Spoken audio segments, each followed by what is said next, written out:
not every spiritual experience is a godly one.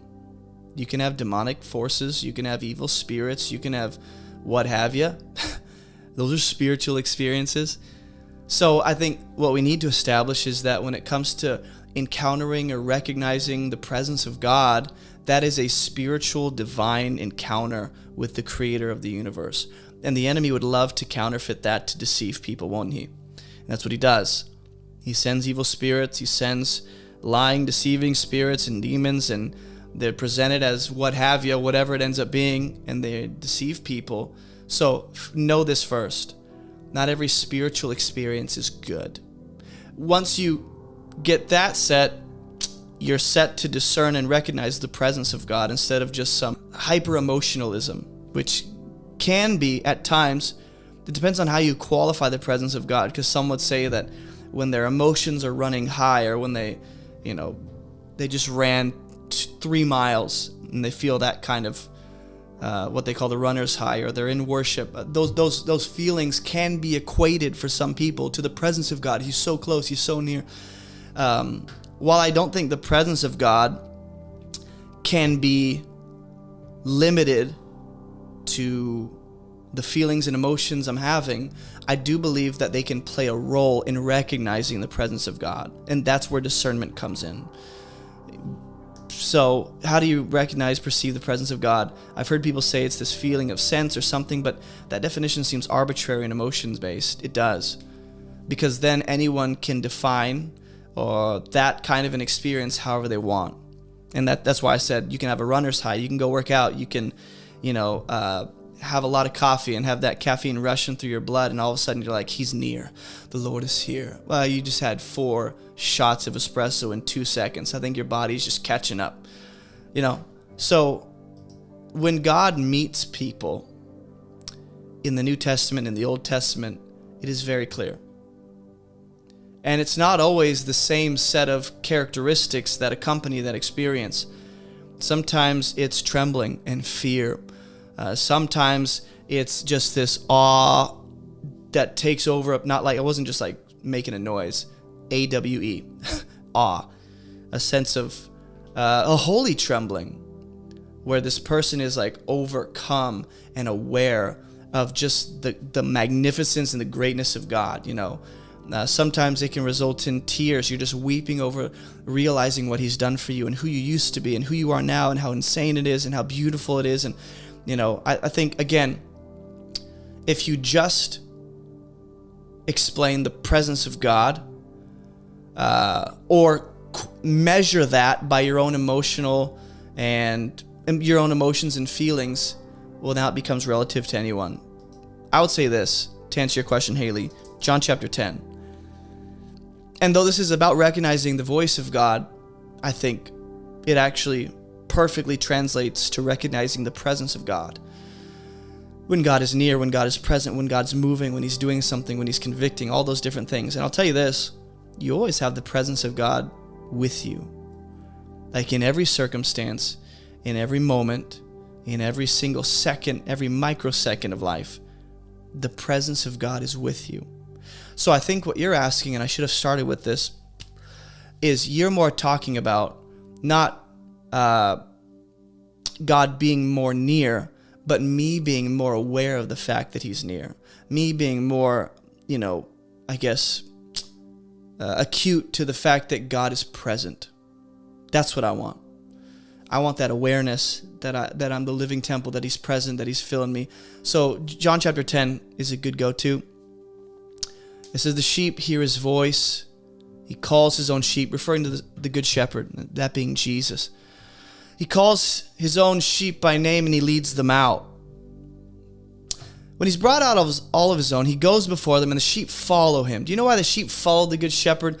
Because they know his voice. This is huge. They know his voice. It's huge. A stranger they won't follow. They'll flee from him. They don't know the voice of strangers. Pause. Is that true? Because I know the voice of a lot of strangers, a lot of people that I'd rather not have leading my life and such. Well, contextually, you can explain who the strangers are and such, but knowing the voice of God means you're familiar with his voice. So, Haley, back to your question. The best way to recognize the presence of God is to grow in your knowledge of his character. Grow in your knowledge of his word, of his will, of his ways, of his gospel, of his son. This goes back to having quiet time and opening the scriptures daily to say, Father, show me who you are. Why? Because part of the reason is that I can recognize the voice and the presence of God in my life the more familiar I am with his ways and his character. And so the more that I become aware or familiar with the character and the ways of God, the easier it becomes to recognize, not just when he's speaking, but when he's moving. When the Spirit is prompting me to do something, when there's conviction present, when I did something wrong that the Lord is asking me to adjust and go and fix. So the presence of God can come in the form of conviction. There's an awareness of, I shouldn't have done that. Sometimes it's in the form of joy, rejoicing with those who rejoice, and the presence of God is so there. Or when you're worshiping and then just this magnificence takes over you. There's all these different ways to explain how God invades human existence. How God invades, not that he doesn't deserve to be here, or he's but he comes into our world and he meets with us. There's so many ways to explain how that happens. So Haley, instead of saying God will show up this way, it's more about who is God and what is his plan, what is his character, what are his ways, and that becomes part of the way that I measure, or that becomes the barometer for how I determine whether or not God is truly moving in this moment, or if I'm just having some emotional high, or if I just had too much coffee, or if there's an evil spirit presence that's trying to counterfeit the presence of God. That could for sure happen. So some people will say, well, God will never, if God's present, there will never be fear. Pause. Depends on how you define that.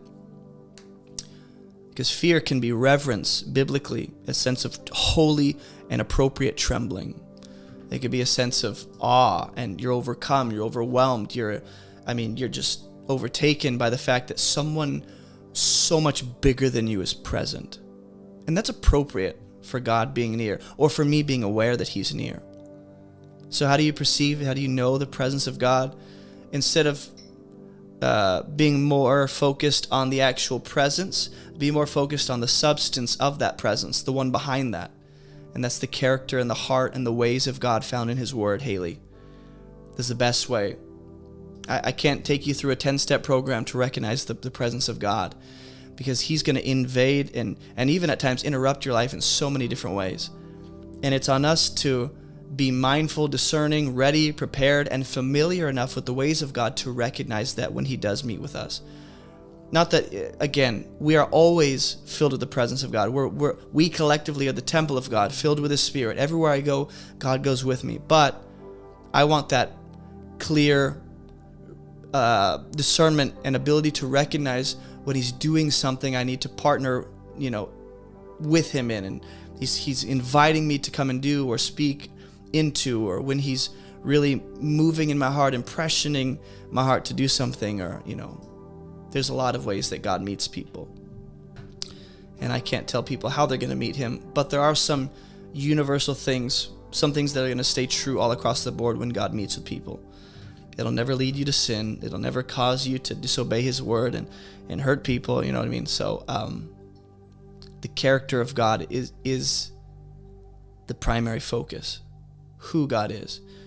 Because the feelings, the emotions, the experience that comes attached to that is great, but I'll tell you, that is secondary. That is secondary to God himself. Hey, thanks for watching this video. If you haven't already subscribed, go ahead and do that and hit the bell so you can be notified of any future videos that come out. And check out AboveReproachMinistry.com. We have completely free Bible study courses, a 40-day program, a 27-day, and 11-day program, all kinds of free resources. You can get a copy of my book. You can join our online church. You can get some merch. We have a bunch of stuff at AboveReproachMinistry.com. And it's also linked in the description below. Go check that out. And thanks for watching.